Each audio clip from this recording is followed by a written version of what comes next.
Hi students, in this chapter we are going to learn about linear momentum and collisions. What exactly is this linear momentum? You must have learnt in lower classes that it is the product of the mass and velocity of a body. But why is it relevant? Also, if a collision like this occurs, then how are the velocities redistributed after a collision? And how is it so that the bodies are deformed after some collisions but not deformed after other collisions? We learn about all of these things in this chapter related to the conservation of linear momentum and collisions. So what is linear momentum in the first place? The product of the mass and velocity of a particle is defined as its linear momentum. It basically reflects the impact a body has on another body when it collides with it. It is a property to represent completely the motion of a body. The velocity of a body multiplied by the mass of the body basically tells us about the impact factor about the body, how powerful the body is. That's what linear momentum tells us. Take a look at this car. What is the impact of this car? Take a look at this bus.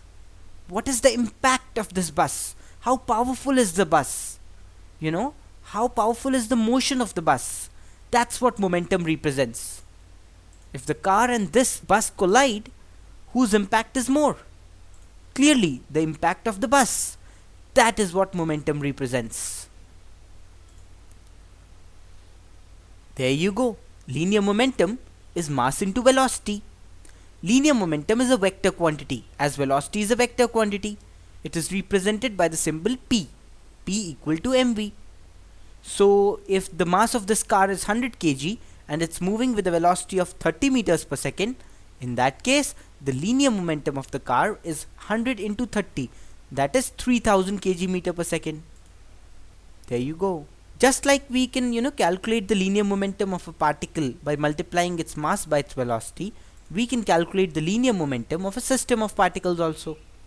The linear momentum of a system of particles, that is, say the linear momentum of these three particles combined, is the sum of the individual linear momentum of each particle. Understood? So the net linear momentum vector of a system consisting of these three orange particles is m1 v1 vector plus m2 v2 vector plus m3 v3 vector. So basically the linear momentum vector of a system is the summation of m into v vector for each of the particles. Now we can derive one fascinating fact from this conclusion. You see, RCM, or the center of mass vector of any system of particles, is clearly sigma mr divided by sigma m, isn't it? After all, the center of mass vector r is m1 r1 plus m2 r2 plus m3 r3 divided by m1 plus m2 plus m3 and so on, isn't it? Therefore, differentiating this expression, we get VCM equal to sigma mv divided by sigma m. But sigma mv is basically the linear momentum of the system, isn't it? That's what we just wrote here. We said pieces equal to sigma mv. Therefore, we can replace sigma mv vector by pieces, that is the linear momentum of the system. When we do that, this is what we get. Linear momentum of the system equal to velocity of center of mass into sigma m. So the linear momentum of the system is the net mass of the system into the velocity of the center of mass of the system.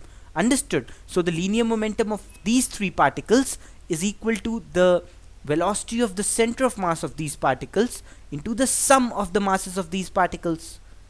Understood? So this is one important formula that you have to remember. There's yet another fascinating conclusion that we can draw. If you consider any system and if no force is acting on the system, in that case, we already know that the velocity of the center of mass is constant. Now, linear momentum will also be constant in that case. That is because the net linear momentum of the system is velocity of center of mass into sum of masses, isn't it? Since the velocity of center of mass is constant when no forces are acting on the system, therefore the linear momentum of the system is also constant when no forces are acting on the system. So if there is any system and there are no external forces acting on the system, in that case the linear momentum of the system will be constant. This special statement, linear momentum is constant when no force acts on the system, is called the law of conservation of linear momentum. This means that initial momentum equal to final momentum equal to momentum at any instant, because there's no force acting on the system and so the momentum will not change. Let us see what is happening in the question in the first place. Well, there is a man at the origin and he is moving along the y-axis upwards with a velocity v1. Then there is this mass m which is rotating around in this circle of radius r. The speed of the mass m is v2. We have to calculate the linear momentum of the particle with respect to the man at any instant.